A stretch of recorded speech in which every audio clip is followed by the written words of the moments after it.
আপনি কি আপনার বাচ্চাকে নিয়ে সবসময় চিন্তায় থাকেন? ওর নাম্বার কেমন আসবে? অন্যদের থেকে পিছিয়ে পড়ছে না তো? ওর ফিউচারে ভালো কিছু করতে পারবে তো?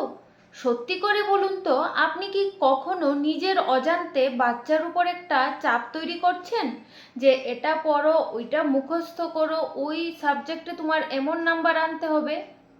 হুম আমরা ভাবি আমরা বাচ্চার ভালো চাইছি, কিন্তু অনেক সময় না বুঝেই আমরা বাচ্চার লার্নিংয়ের আনন্দটাকে মেরে ফেলছি।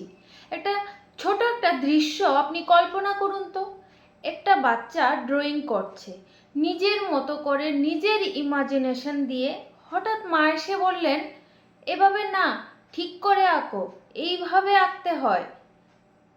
ঠিক ওই মুহূর্তে কি হলো আপনি কি জানেন? বাচ্চা শিখলো আমার ওয়েটা ভুল, আমাকে ঠিক হতে হবে। এই ঠিক হওয়াটাই হলো চাপ। ধীরে ধীরে তার কিউরিসিটিটা শেষ করে দেয়। রিসার্চ বলছে যে বাচ্চা কিউরিসিটি দিয়ে শেখে সে লং টার্ম বেশি সাকসেস হয় তার থেকে যে শুধু চাপ দিয়ে পড়ে। কারণ লার্নিং দুই ধরনের হয়। একটা হলো মেমোরাইজিং মানে মুখস্থ করে শেখা, আরেকটা হলো আন্ডারস্ট্যান্ডিং মানে বোঝে শেখা। আপনি যদি শুধু নাম্বারের পিছনে দৌড়ান তাহলে বাচ্চা মেমোরাইজিং শিখবে, কিন্তু আপনি যদি তাকে এক্সপ্লোর করতে দেন, কোয়েশ্চেন করতে দেন, ভুল করতে দেন, তাহলে সে আন্ডারস্ট্যান্ডিং শিখবে। আর রিয়েল লাইফে সাকসেস আসে আন্ডারস্ট্যান্ডিং থেকে, নাম্বার থেকে না। একটা খুব কমন মিস্টেক আমরা করে থাকি, আমরা অন্য বাচ্চার সাথে কম্পেয়ার করি।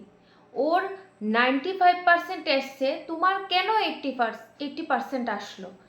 ও এত ভালো, তুমি কেন পারছো না?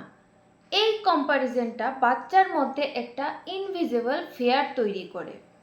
সে ভাবতে শুরু করে, আমি হয়তো এনাফ না, আমি ফেল করছি। এই ফিলিংসটাই তার কনফিডেন্সটাকে ভেঙে দেয়। একটা কথা সবসময় মনে রাখবেন, প্রত্যেক বাচ্চার লার্নিং স্পিড আলাদা। কেউ দেখবেন তাড়াতাড়ি শিখে নিচ্ছে, কেউ একটু শিখতে সময় নিচ্ছে। কিন্তু স্লো মানেই উইক না। সবচেয়ে বড় কথা হলো, ভুল করা খারাপ না, ভুল না করলে শেখাই হবে না। কিন্তু আমরা কি করি? ভুল হলেই বকা দিই, কারেক্ট আনসার না এলেই রাগ করি। তখন বাচ্চা কি শিখছে?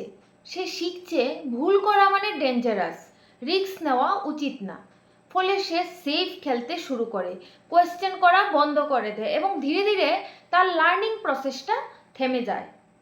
এখন আমার একটা প্রশ্ন হলো, আপনি কি চান আপনার বাচ্চা শুধু নাম্বারের জন্য পড়ুক, নাকি সত্যিটাই শিখুক?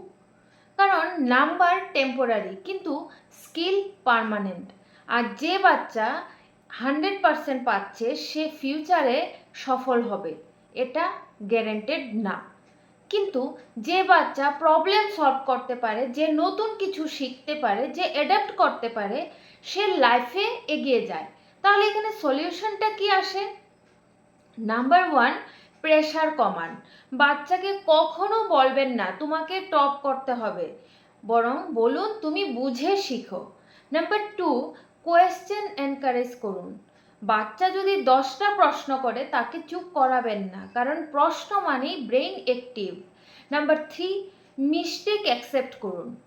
বাচ্চা ভুল করলে বলুন ভালো, এবার আরও চেষ্টা করবে। নাম্বার ফোর, লার্নিং ফান বানান। Game, story, real life example এগুলো দিয়ে শেখান। তখন পড়াটা বার্ডেন মনে হবে না, ইন্টারেস্টিং হয়ে উঠবে। আর সবচেয়ে ইম্পর্টেন্ট, আপনি নিজে শান্ত থাকুন। আপনি যদি সব সময় টেনশনে থাকেন, বাচ্চাও সেই টেনশনটাকে অবজার্ভ করবে। একটা স্ট্রং লাইন মনে রাখবেন, pressure creates fear, fear kills learning. আরেকটা কথা, প্যারেন্টিং মানে বাচ্চাকে পারফেক্ট বানানো না, প্যারেন্টিং মানে তাকে ক্যাপাবল বানানো। আপনি যদি আজ তাকে ফ্রিভাবে শিখতে দেন, তাহলে কাল সে নিজের পথ নিজেই বানাতে পারবে। আমি লাস্টে একটাই কথা বলছি, আপনার বাচ্চা একটা নাম্বার না, সে একটা মানুষ। তাকে শুধু মার্কস দিয়ে মেজার করবেন না, তাকে স্কিল দিয়ে, বিহেভিয়ার দিয়ে, কিউরিসিটি দিয়ে দেখুন। কারণ ফিউচারে কেউ জিজ্ঞেস করবে না তুমি কত পেয়েছিলে, সবাই দেখবে তুমি কি করতে পারো।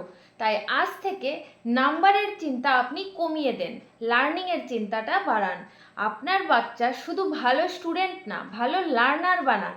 এই ভিডিওটা যদি আপনার মনে একটু হলেও পরিবর্তন আনে, তাহলে একজন প্যারেন্টসের সঙ্গে শেয়ার করবেন। কারণ একটা হেলদি মাইন্ডসেট একটা বাচ্চার পুরো ফিউচার বদলে দিতে পারে। আর এমন বাস্তব সায়েন্স বেসড প্যারেন্টিং কন্টেন্ট পেতে হলে চাইল্ড গ্রোথ পয়েন্টকে সাবস্ক্রাইব করবেন। সবাই ভালো থাকবেন।